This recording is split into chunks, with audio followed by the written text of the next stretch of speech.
I'm talking about Alan Greenspan, Hank Paulson, Ben Bernanke, Jay Paulson. They're no different than Bankman-Fried.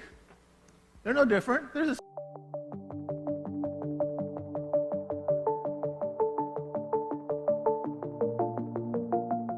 Hey guys, welcome back to Let's Talk Crypto. In today's video we have Max Keiser of the Orange Pill podcast, talking about how Bitcoin puts a spanner in the works, destroying corruption and separating money from state. In Keiser's words, never before in history has this been possible. Keiser goes on talking about the FTX collapse, saying that Sam Bankman-Fried is not the only one that is corrupt, comparing him to central bankers and the IMF, and he gets pretty aroused talking about it. Let's listen to Max Keiser as he discusses how Bitcoin destroys the plans of central bankers and political forces, who have been corrupting the system by printing money, concentrating power at the top, and driving us back to feudal times. But before we do, please consider subscribing to our channel, as we bring you daily content on the latest crypto news. And now, let's jump right into the video. So the IMF, as we all know, is part of the central banking cartel, which has had free reign all over the world in imposing a US dollar standard and imposing conditionality for their loans. Anyone who's read Confessions of an Economic Hitman knows the deal. The IMF comes in, other organizations come in, and they load you up with debt, and if you can't pay the debt and extract all your resources and keep you as a third world nation, then they send in the economic hitmen, and your presidents start flying out of airplanes. You have certain accidents happen. There's an overthrow. I think 15 coups and overthrows have happened in this region over the past few years. Thanks to good old Uncle Sam, the CIA, the IMF. Why? Because they're greedy fucks, and they figured, you know what? We can just go down to Central America, steal everything we fucking want to steal, and if they don't like it, we're just going to kill motherfuckers. And that's America's foreign policy. Yeah. Yes, that's diplomacy, baby. Yeah, that's America. But the Salvadoran model is a departure from that. So what happens when you have a president making Bitcoin legal tender and you end up with the Salvadoran dream and the El Salvador model? It's not the Washington consensus, which is a model that's been in place for many years. This is actually the guiding principles that are in place for the colonialization of Central America and Latin America, where we've just described it. They have a fancy name for it. They call it the Washington Consensus. It's not neoliberalism in terms of a certain form of hypercapitalism, send in the bankers, privatize things, sell things back and forth to your buddies on Wall Street, ad infinitum, make a lot of fees. There's no economic justification for it. It adds nothing to the economy. It's a purely self-serving rentier model where a lot of insiders get rich, but bankrupts all the companies and countries that go down that path. It's not the project for the new American century. This is another Washington program cooked up not too long ago where the United States identified all the countries that it needs to invade and exploit over the coming years in an attempt to secure oil and keep it out of the hands of the Chinese. So if you want to look into that a little bit more, you can find out about America's exploit in Iraq and how that was all designed years before to try to at least keep the oil from the Chinese, which is the existential enemy at the moment. Central banks, the IMF and World Bank have been imposing the US dollar standard by offering mega loans to smaller countries, getting them into a debt that can never be repaid. They then extract all the resources from those countries for their own benefit, because of their greed and thirst for power. El Salvador was the first Latin American country to escape this corrupt cycle and separate money from state by adopting Bitcoin as legal tender. How has that impacted the country so far? With Bitcoin, you have an attribute that is unique. It's the first time in history. I would say it's the defining characteristic of Bitcoin, and that is that you separate money from state. So never before in history has this been possible. All forms of money, even gold, suffers from interference by the state, centralization by the state. Certainly this is true of fiat money. But with Bitcoin, you have pure decentralization. It's unconfiscatable. It's uncensorable. And the state is really outside of controlling this money. And once you take the state out of the equation, you have a whole new model for governance of an economy, a governance of a country, governance of the money, and the results are plain to see here in El Salvador. People are very hopeful. People are very proud of the revolution that's taking place here. The entrepreneurial spirits are being unleashed as part of the Bitcoin revolution and making Bitcoin legal tender.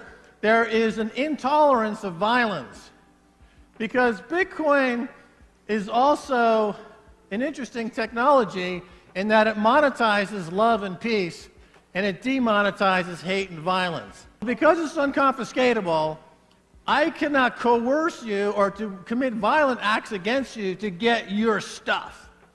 I have to go to you with an exchange of like-for-like value in exchange for Bitcoin. And we have to have an amenable conversation about it. So it takes violence out of the equation. It takes hatred out of the equation in commerce, which is remarkable. And we see what's happened here is that once Bitcoin was made legal tender, and once the magic of the protocol was inculcated in the mindset and the behavior of everybody in this country, including the political class, and they become fiercely intolerant of violence, they went to war against the gangs. The gang war against the gang is a direct result of Bitcoin adoption, in my opinion, because Bitcoiners are intolerant of violence. And if you look at where this violence came from, this is something that Alex Gladstein never talks about over at the Human Rights Organization. The violence and the gangs in this country were exported to this country from Los Angeles, from the prison system, where the M13 gang members were groomed, manufactured, and turned into terrorists, and then Bill Clinton sent them back here to continue the colonialization and exploitation of this country on behalf of the IMF and the United States and all those other fuckers up north. That's the fact. The 7 million people live here have human rights. Bitcoin monetizes love and peace, and demonetizes hate and violence, Keiser says. Because of this Bitcoin mentality, El Salvador went to war against the gangs imported from the United States, initiating a revolution that has allowed new entrepreneurs to invest in the country, without fearing the violence and corruption that prevailed in the region for centuries. But what else happens when you separate money from the state? With Bitcoin, all citizens become self-sovereign. This is the exact opposite of a dictatorship. A dictatorship, by definition, is centralized with centralized control. If you're giving people self-sovereignty and they have their own private keys and there's unconfiscatable wealth, that's the opposite. You're freeing your people. You're freeing the people. If you think this is a dictatorship, you don't know the definition of dictatorship, or you're a fucking spook spreading lies for your handlers at the IMF. Alex, when you take the state out of money, you end up with a society that's more egalitarian, altruistic. It's a new social contract.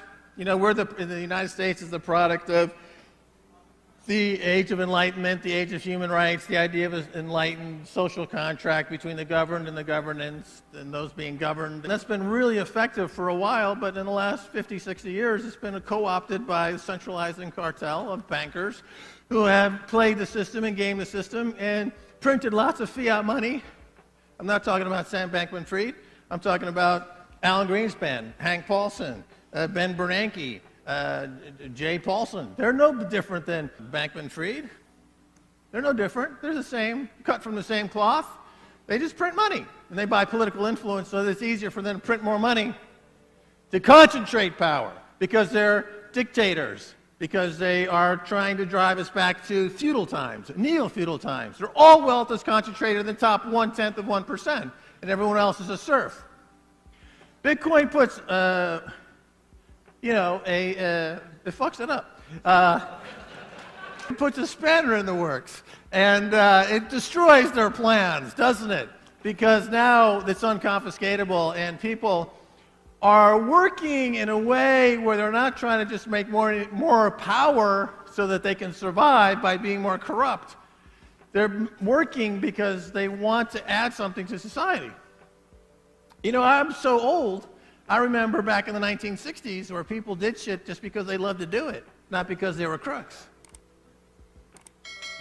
And we just have lost that as a society. Everyone in this society is trying to be a bigger crook than their neighbor, than their president, than their associates. It's all crooked. It's crooked from the top all the way down. And Bitcoin, it puts a spanner in the works because a lot of people, believe it or not, if they're good at doing something like making poetry or baking cookies or taking care of kids or being a nurse or a firefighter or something like that, they're happy doing it because they like doing it. They're not greedy fucks. We've destroyed everybody with this money printing and easy money and 0% interest rates. And Bitcoin restores price discovery. It restores the idea of value, not only of your money, but values as a society. And that goes throughout the entire community, and it has a multiplying effect. We get rid of the gang members, and you got 5,000 pupusa sellers. They just got a 20% tax hike because they got rid of the gangs that were extorting $6 billion a year from everybody in this country. That's a $6 billion gift back into the community, and now they're hiring other pupusa sellers to work for them, and they're hiring more pupusa sellers, and it's becoming an entrepreneurial virtuous cycle, which is what you want. You want to turn proof of work, right? Keiser says, it's crooked from the top all the way down, so they're no different from SBF, that printed money and stole from his customers. But Bitcoin puts a spanner in the works because it's based on proof of work, not proof of stake. Bitcoin also allows people to become self-sovereign and regain control over their own money, thus ending corruption and violence. But, will this Bitcoin dream of love, peace, and equality ever become a reality for the whole world? What are your thoughts on Keiser's view on this matter? Let us know in the comments below. If you enjoyed this video, please make sure to give us a like and subscribe. Thank you so much for watching. This is Let's Talk Crypto, and we'll see you in the next video.